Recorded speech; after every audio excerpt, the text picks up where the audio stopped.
वंदे मातरम दोस्तों। आज हम पढ़ने वाले हैं पशुपालन का चैप्टर सेकंड लास्ट, ठीक है, जिसमें हमें पढ़ना है कुक्कुट रोग फर्स्ट, यानी कि मुर्गियों की बीमारी पहला वाला चैप्टर पढ़ना है। इस चैप्टर में हम दो बीमारियों के बारे में पढ़ने वाले हैं, ठीक है। तो यानी कि बीमारियों स्टार्टिंग मुर्गियों का कैसे होता है, ये जो चैप्टर होता है हमारा, यानी कि इसमें से क्वेश्चंस और आंसर, सॉरी, क्वेश्चन और ऑब्जेक्टिव दोनों ही इस चैप्टर से बनने वाले हैं। 3+1 में ये चैप्टर आपका आएगा, इसलिए इसको बड़ा ध्यान से आप लोगों को पढ़ना है ताकि 3 या 1 नंबर का जो ऑब्जेक्टिव है वो अच्छे से आप कवर कर पाए, ठीक है। तो आइए हम बात करते हैं मुर्गियों में बीमारी के बारे में। पहले तो बेसिक चीजें मुर्गियों में क्या होती है उसके बारे में हम पढ़ लेते हैं। कभी कभी बहुत सारे ऐसे वर्ड हैं उनके बारे में डिस्क्रिप्शन, यानी कि उनकी परिभाषा या उसका मतलब क्या होता है वो बोर्ड पूछ लिया जाता है, तो बच्चा बड़ा कंफ्यूज हो जाता है ना। तो पहले हम बात करते हैं डिबिकिंग या कैंडलिंग को समझिए। डिबिकिंग क्या होता है इसके बारे में पढ़ते हैं। डिबिकिंग, ठीक है, तो आपको ये सीधा से लिखना है कि डिबिकिंग मुर्गी में की जाने वाली क्रियाएं हैं, सीधी सी बात है, जिसमें ऊपर की चोंच को थोड़ा काट दिया जाता है ताकि नीचे की जो है ना किसी भी प्रकार से मुर्गी जो है अंडा नहीं फोड़ पाए, है ना, या फिर जो है गुदा टोचने में उसकी समस्याएं दूर हो जाती हैं, वहां टोचर नहीं करे, ठीक है। तो हम समझते हैं कि ये याद रखना है, डिबिकिंग करने के लिए ऊपरी चोंच का नथुना तथा चोंच के सिरे के बीच आधार काट दिया जाता है, ठीक है। तो ध्यान में रहे भैया कि ये जो नीचे वाली जो चोंच है इसके ऊपर वाली चोंच है उसका आधार काट दिया जाता है, ठीक है। ये याद रखना, आपको क्या कर दिया जाता है, आधार काट दिया जाता है। तथा निचली चोंच ऊपरी चोंच से 1 से 2 मिलीमीटर लंबी होती। कौन सी? निचली चोंच, ऊपरी चोंच। मैंने बताया कि ये जो ऊपरी चोंच है, ये ऊपरी चोंच यहां तक आ जाती थी पहले, तो अब इसको क्या कर दिया गया भैया, काट दिया गया है। तो निचली चोंच थोड़ी सी बड़ी होती है और ऊपरी चोंच जो होती है वो थोड़ी सी छोटी होती है।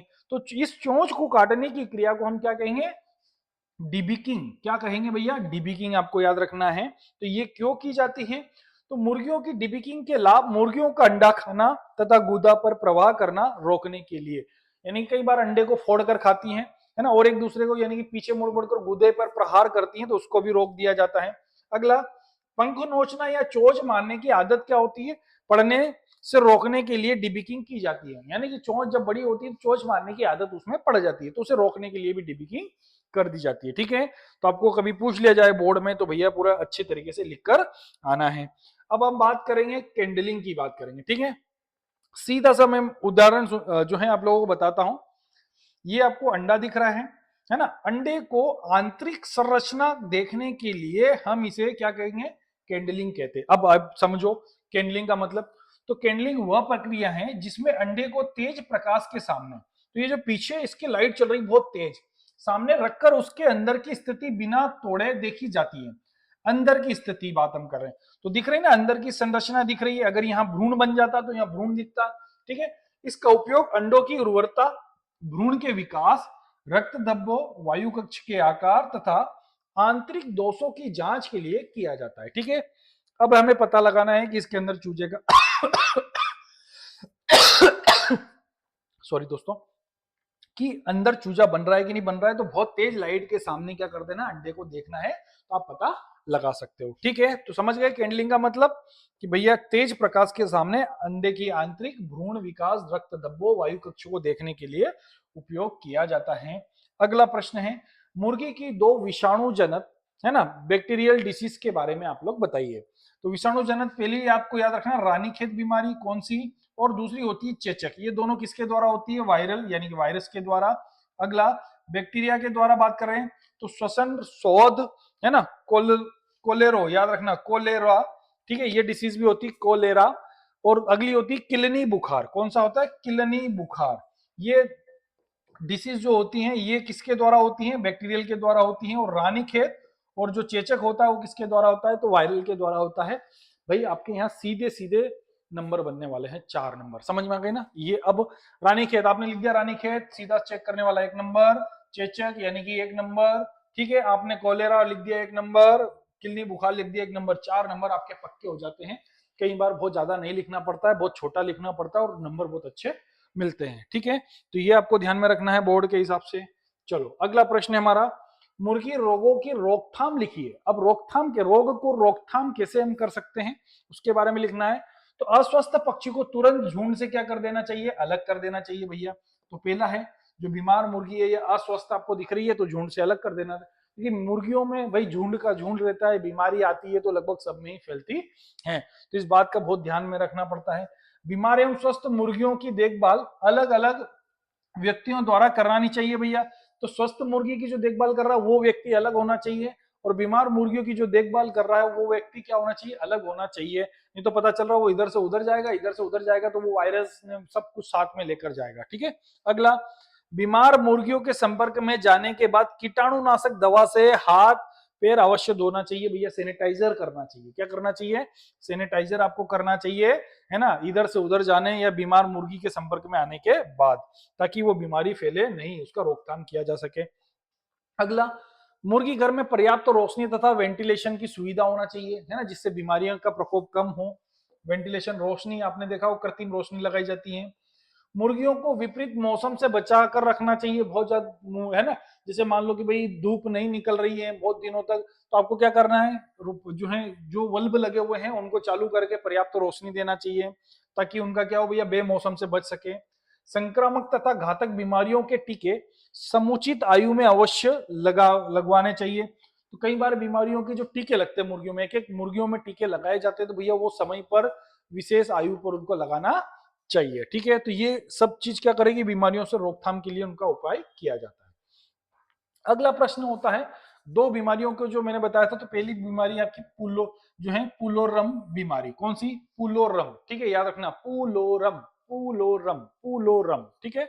अगला, अब ये पुलोरम के बारे में अब सीधा यहां भी क्वेश्चन आपसे पूछ लिया जाएगा भैया कि इसका रोग कारक, लक्षण, ठीक है, और उपचार और रोकथाम लिखिए। उपचार और रोकथाम में, उपचार में दवाई दी जाती है और रोकथाम में कुछ ऐसी प्रक्रिया की जाती है जिससे बीमारी ना फैले। ठीक है। तो हम बात कर रहे हैं कि पुलोरम का रोग कारक है साल्मोनेला। साल्मोनेला पुलोरम, बोलो मेरे साथ, साल्मोनेला पुलोरम, साल्मोनेला पुलोरम, साल्मोनेला पुलोरम। ठीक है, ये आपको याद रखना है। अगला, लक्षण, भैया इनको तो याद करना ही पड़ेगा। ठीक है, इनको याद करोगे तभी काम चलेगा, सीधा सीधा 1 नंबर बताया था मैंने। अगला, कि लक्षण क्या होते हैं भैया पुलोरम बीमारी में लक्षण, तो मुर्गियां काफी सुस्त दिखाई देती है। कैसी दिखाई देती है, ये जो दिख रहा है ना चूजा, बड़ा सुस्त दिखाई देती है। भूख प्यास समाप्त हो जाती है, यानी कि खाना पीना बंद कर देती हैं। यकृत का रंग पीला हो जाता है भैया। ठीक है ना, लीवर जो होते हैं, यकृत यानी कि उनका रंग जो होता है पीला होने लग जाता है। ये है पुलोरम के लक्षण। चलो आगे बात करते हैं, हम पुलोरम के उपचार की बात कर रहे हैं, जिसे हम ट्रीटमेंट कहते हैं। क्या कहते हैं भैया, उपचार में ट्रीटमेंट करना है। तो ट्रीटमेंट में टेरामाइसिन या टेट्रासाइक्लिन का 1 से 2 मिलीलीटर दवा को जो है डिस्टिल वाटर में मिलाकर इंजेक्शन देना चाहिए। टेरामाइसिन का इंजेक्शन लगाना चाहिए। क्या लगाना चाहिए, डायरेक्टली सीधा सीधा बेटा ये भी लिख सकते हो, टेरामाइसिन का इंजेक्शन लगाया जाता है।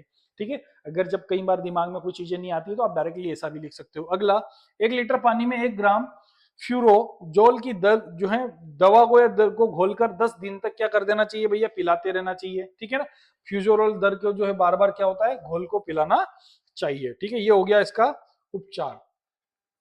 अब रोकथाम की हम बात करें तो इंक्यूबेटर की समय समय पर समुचित सफाई करना चाहिए। क्या करना चाहिए, इंक्यूबेटर की समय समय पर जो है सफाई करोगे तो ये बीमारी नहीं फैलेगी। रोकथाम के लिए अंडों व चूजों को सुरक्षित स्थान से खरीदना चाहिए। जहां से हम अंडे या चूजे खरीद रहे हैं तो ये पहले से बीमारी ना हो, ऐसी जगह से हमें खरीदना चाहिए।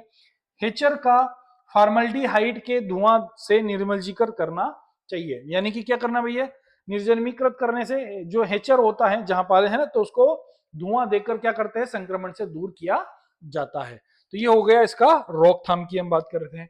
ठीक है, चलो अगला प्रश्न है हमारा। अगली बीमारी थी फाउल पॉक्स। कौन सी बीमारी है, फाउल पॉक्स के बारे में। तो सेम इसमें भी वही पूछा जाएगा बेटा, रोग कारक लिखना है, लक्षण लिखना है, और उपचार लिखो और रोकथाम लिखो। यही चीजें एक एक नंबर की पूछी जाती है। तो रोग कारक की बात करें हम, इसका रोग कारक क्या है, एवी पॉक्स वायरस। कौन सा, एवी पॉक्स वायरस। याद रखो, एवी पॉक्स वायरस। उच्चारण करते रहा करो, जब जब मैंने बोला कि आपको मेरे साथ उच्चारण करना चाहिए तो उच्चारण करते रहा करो। एवी पॉक्स वायरस किसका है भैया, फाउल पॉक्स का, है ना। पॉक्स याद रखना है, पॉक्स के आगे एवी लगा दो। क्या लगा दो, एवी पॉक्स। ठीक है, सीधा सा। अगला लक्षण, छोटे छोटे घाव दिखाई देने लगते हैं। तो मुर्गियों में छोटे छोटे क्या लगने हैं भैया, ये घाव दिखाई देने लगते हैं। घाव में बोरेल कण दिखाई देते हैं, यानी कि इसके अंदर थोड़े से कण दिखाई देते हैं जो बोरेल कण यानी कि एक तरह का जो है कण होते हैं, छोटे छोटे बारीक बारीक कण हो सकते हैं, वायरस के जैसे हो सकते हैं। मृत्यु दर बढ़ जाती है, मृत्यु दर क्या हो जाती है, बढ़ जाती है। ठीक है, जब ये समय पर कंटिन्यू बढ़ते रहता है तो इसमें मृत्यु दर बार बार मुर्गियां मरने लगती हैं, ये आपको ध्यान में रखना है। ठीक है, तो ये हो गए इसके लक्षण। अगली बात करें उपचार की, तो भाई इसके लिए भी टेरामाइसिन दवा पिला दो, मतलब डिस्टिल वाटर में मिलाकर सांस में, है ना, इंजेक्शन लगा दे, मांस में इंजेक्शन इसमें लगा दिया जाता है टेरामाइसिन का। अगला, फुंसियों को 1 कप गर्म पानी में सेवलान डालकर धोते हैं। अब बहुत सारी फुंसियां हो जाती है, छोटी छोटी फुंसियां होती है, सबको धोना क्या होता है, बड़ा मुश्किल पड़ता है। जब बीमारी फैलती है तो कंटिन्यू सारी मुर्गियों में हो जाती है। ठीक है, फिर भी हम प्रयास करते हैं कि मुर्गियां ना मरे, बच जाए बेचारे, तो सेवलान डालकर हम क्या करते हैं, मुर्गियों की फुंसियों को धोआ जाता है। रोकथाम के लिए क्या करोगे, तो यह टीका 6 से 8 सप्ताह की आयु में क्या लगाना चाहिए भैया, सप्ताह की मुर्गियों में लगाना चाहिए, टीका लगाना चाहिए भाई इस बीमारी से बचाने के लिए। अगला, बीमारी के लक्षण प्रदर्शित करने वाली मुर्गियों को मारकर जलाना या जमीन में गाड़ देना चाहिए। इस समझ में आ गई, इसके वायरस ज्यादा ना फैले। ठीक है, या तो जला देना चाहिए या इसको गाड़ देना चाहिए। इस बातों को आपको क्या करना है, ध्यान में रखना है। ठीक है, तो ये भैया चैप्टर जो है आप लोगों का। अगला, सही विकल्प चयन करें, इसमें कुछ ऑब्जेक्टिव यानी कि 3+1 मैंने पहले ही बता दिया। तो किसी मुर्गी को विषैला भोजन खिलाया गया, उससे उत्पन्न रोग को निम्नलिखित में से किस रोग की श्रेणी में रखा जाता है। तो उत्पन्न जो रोग हो रहा है, भोजन विषैला कर रहे हैं भैया, तो हमने करा ना पॉइजनस हो जाती है, पॉइजनस हो जाती है, इस प्रकार की हम बात कर रहे हैं। तो ये रासायनिक रोग, क्योंकि पॉइजनस यानी कि क्या होता है, उसके अंदर रासायनिक बनता है, और बीमारी तो पॉइजनस, यांत्रिक रोग नहीं, परजीवी रोग नहीं, संक्रामक रोग भी नहीं, रासायनिक रोग होता है, पॉइजनस होता है मुर्गियों के अंदर। अगला, पोरोसिस तथा रिकेट्स रोग निम्नलिखित में से किस श्रेणी के अंतर्गत आते हैं। कौन कौन से, पोरोसिस या रिकेट्स, तो ये आते हैं पोषणहीनता, ये दोनों बीमारी है पोषणहीनता, यानी कि पोषण की कमी के कारण, विटामिन या पोषक तत्व की कमी के कारण ये होता है, तो पोषणहीनता रोग होते हैं। ठीक है, अगला प्रश्न है, मुर्गियों में जीवाणु द्वारा फैलने वाली बीमारी है, पुलोरम पढ़कर आए, है ना, पुलोरम और फाउल पॉक्स, दो ही प्रकार की बीमारियां इसमें पूछी जाएगी। ठीक है, वैसे बर्ड फ्लू और रानीखेत, क्योंकि सारी बीमारियां मुर्गियों की, तो सभी को पूछेगा, तो याद रखना मुर्गियों में जीवाणु द्वारा फैलने वाली बीमारी पुलोरम, राइट आंसर। मुर्गियों को फाउल पॉक्स टीका लगाने की उचित आयु अभी पढ़कर आए थे, 2 से 8 सप्ताह। कब लगाना चाहिए, 2 से 8 सप्ताह में फाउल पॉक्स की बीमारी के क्या कर देना चाहिए भैया, है ना, टीका लगा देना चाहिए। साल्मोनेला पुलोरम द्वारा मुर्गियों में फैलने वाला रोग है, साल्मोनेला पुलोरम किसका, पुलोरम का। तो याद रखना, जिसे हम दूसरे नाम से भी जाना जाता है सफेद दस्त, किसके नाम से, सफेद दस्त के नाम से भी जाना जाता है साल्मोनेला पुलोरम बीमारी के। ठीक है, याद रखना आपको। अगला प्रश्न है आपका, रिक्त स्थानों की पूर्ति कीजिए। लक्षण रहित वाहक पक्षियों के अंडों द्वारा चूजों में फैलने वाली बीमारी है, लक्षण रहित, है ना, वाहक पक्षियों में, तो याद रखना पुलोरम बीमारी बिना लक्षण रहित होती है, तो अंडों द्वारा, किसके द्वारा फैलती है, हमने पढ़ा था कि इस बीमारी से बचाने के लिए जहां से भी अंडे खरीद रहे हैं वहां से ये बीमारी नहीं आना चाहिए। ठीक है, तो अंडों द्वारा फैलती है भैया, तो पुलोरम बीमारी याद रखना। पुलोरम बीमारी के लक्षण प्रकट होने का समय 1 से 10 दिन, कितने दिन होता है, 1 से 10 दिन तक हमको समझ पड़ती है कि ये पुलोरम बीमारी मुर्गी में हो रही है। पुलोरम सफेद दस्त बीमारी का रोग कारक जीवाणु है, पढ़ के आए सॉल्मोनेला पुलोरम। ठीक है, इसे अभी बताया मैंने, पुलोरम को सफेद दस्त के नाम से भी जाना जाता है, ये भी याद रखना है। बेसिलरी या व्हाइट डायरिया का दूसरा नाम है सफेद दस्त, तो व्हाइट डायरिया तो यही होता है भैया, दस्त मतलब डायरिया। ठीक है, सफेद दस्त के नाम है, जिसे बेसिलरी के नाम से भी जाना जाता है। पुलोरम रोग से आयु के बच्चे प्रभावित होते हैं, तो कम आयु, याद रखना छोटे बच्चे ज्यादा, क्योंकि जन्म लेने के बाद वाले जो बच्चे होते हैं वही चूजे जो है पुलोरम से ज्यादा प्रभावित होते हैं। अगला प्रश्न, सत्य असत्य में पूछा जाए कि मुर्गियों के पुलोरम रोग में पक्षी के मुंह एवं नासिका रंध्रों से लसलसा पदार्थ निकलता है, तो भाई नहीं, ऐसा नहीं होता है। ठीक है, वो तो सुस्त होता है। ठीक है ना। अगला, रिकेट्स एक पोषकहीनता रोग है, सत्य अभी पढ़ के हम, रिकेट्स जो होता है कि पोषक तत्व की कमी से, जिसे हम पोषकहीनता कहते हैं। भाई ऑब्जेक्टिव में सीधे सीधे क्वेश्चन आपके बनने वाले हैं, इनको पढ़ते रहिएगा बेटा, मैंने जितने भी टाइप्स है वो आप लोगों को पढ़ाए हैं और बताए हैं। ठीक है, आप रिवीजन लगाना, ये आपका काम है। फाउल पॉक्स रोग जीवाणु द्वारा फैलता है, असत्य, फाउल पॉक्स जो है जीवाणु के द्वारा नहीं होता है। फाउल पॉक्स बीमारी का प्रकोप प्राय इंक्यूबेटर या मशीन द्वारा सेचन किए गए चूजों पर अधिक होता है, बराबर, क्योंकि ये इंक्यूबेटर के द्वारा ही चलता भैया, क्योंकि अंडे में बीमारी आती है, ठीक है ना। उसके बाद इंक्यूबेटर को सही से नहीं धोया जाता है या साफ नहीं किया जाता, तो वहीं से बीमारी फैलती है। गोलकृमि एक आंतरिक परजीवी है, सत्य। गोलकृमि जो होता है आंतरिक कृमि है भैया, पेटों में लगता है ना जब बीमारियों के साथ में। ये क्या होता है, गोलकृमि जो होता है एक कीट है जो कि आंतरिक कृमि है, यानी कि हाँ बराबर अंदर पेटों के अंदर, ठीक है, ये आपको ध्यान में रखना है। अगला, सही जोड़ी बनाई है। तो सफेद दस्त जो बीमारी होती है वो, यानी कि कौन सी बीमारी है सफेद दस्त, अभी हम पढ़ के आए सोलमेनेरा, याद रखना किसके द्वारा, सोलमेनेरा पुलोरम के द्वारा होती। कुक्कट का जो चेकचक होता है वो किसके द्वारा होता है, तो याद रखना पॉक्स विषाणु जनित वायरल डिसीज होती है। फाउल पॉक्स जो होता है वो किसके द्वारा होता है, तो फाउल पॉक्स होता है वायरस के द्वारा। और सूखा जो रोग होता है जिसे रिकेट्स कहते हैं, तो पोषक के द्वारा, पोषकहीनता के द्वारा होता है। वही क्वेश्चन बार बार पूछा, घुमा कर पूछ रहे हैं ताकि, है ना, आप लोगों के कॉन्सेप्ट क्लियर हो जाए और क्वेश्चन का राइट आंसर आप लगा कर आए। अगला, बोरेल कण में उपस्थित, अभी हम पढ़ के आए बोरेल कण कौन सी बीमारी में उपस्थित होती है, तो फाउल पॉक्स के अंदर छोटे छोटे उन फुंसियों की जो हमने पढ़ा था, है छोटे छोटे जो जिसे हम बोले थे घाव हो गए, तो उन घावों के अंदर कौन से कण, बोलेर कण जो होते हैं। अगला, एवीपॉक्स वायरस से कौन सा कुक्कुट रोग फैलता है, भैया फाउल पॉक्स। एवीपॉक्स से कौन सा, फाउल पॉक्स। वही उन बीमारियों में जो डिटेल होता है या ऑब्जेक्टिव में पूछ लिया गया। मुर्गियों में सफेद दस्त के नाम से किस बीमारी को जाना जाता है, पुलोरम को जाना जाता है। वही क्वेश्चन आप लोगों को मैंने बताया भैया। बीडब्ल्यूडी का पूरा नाम है बेसिलरी व्हाइट डायरिया, ठीक है, ये डायरिया बीमारी होती है बेसिलरी व्हाइट डायरिया, जो कि पुलोरम द्वारा होती है। हृदय पर पीले रंग की गांठें पड़ना किस कुक्कुट रोग का लक्षण है, तो पुलोरम का। तो पीले रंग की गांठें भी इसमें जो है पड़ने लगती हैं पुलोरम के द्वारा ही। तो ये सारे क्वेश्चंस और ऑब्जेक्टिव बहुत अच्छे से रिवीजन कर लेना आप लोगों को दोस्तों, ठीक है। वीडियो अंत तक देखने के लिए बहुत बहुत धन्यवाद, ठीक है। Thank you for watching. अब अगर बोर्ड की तैयारी कर रहे हैं भैया, तो आपका लास्ट समय आ गया है, बहुत अच्छे से रिवीजन लगा लें, चैप्टरों को बहुत अच्छे से पढ़ लें, है ना। जल्दी जल्दी वीडियो को जो है मैं बनाते जा रहा हूं, तो आप लोगों को उन सारे लेक्चरों को भी बहुत अच्छे से देखना है, ठीक है। अगले मिलते हैं, अब लगभग पशुपालन वाला सब्जेक्ट हमारा खत्म होने पर है, ठीक है। मिलते हैं कल। वंदे मातरम।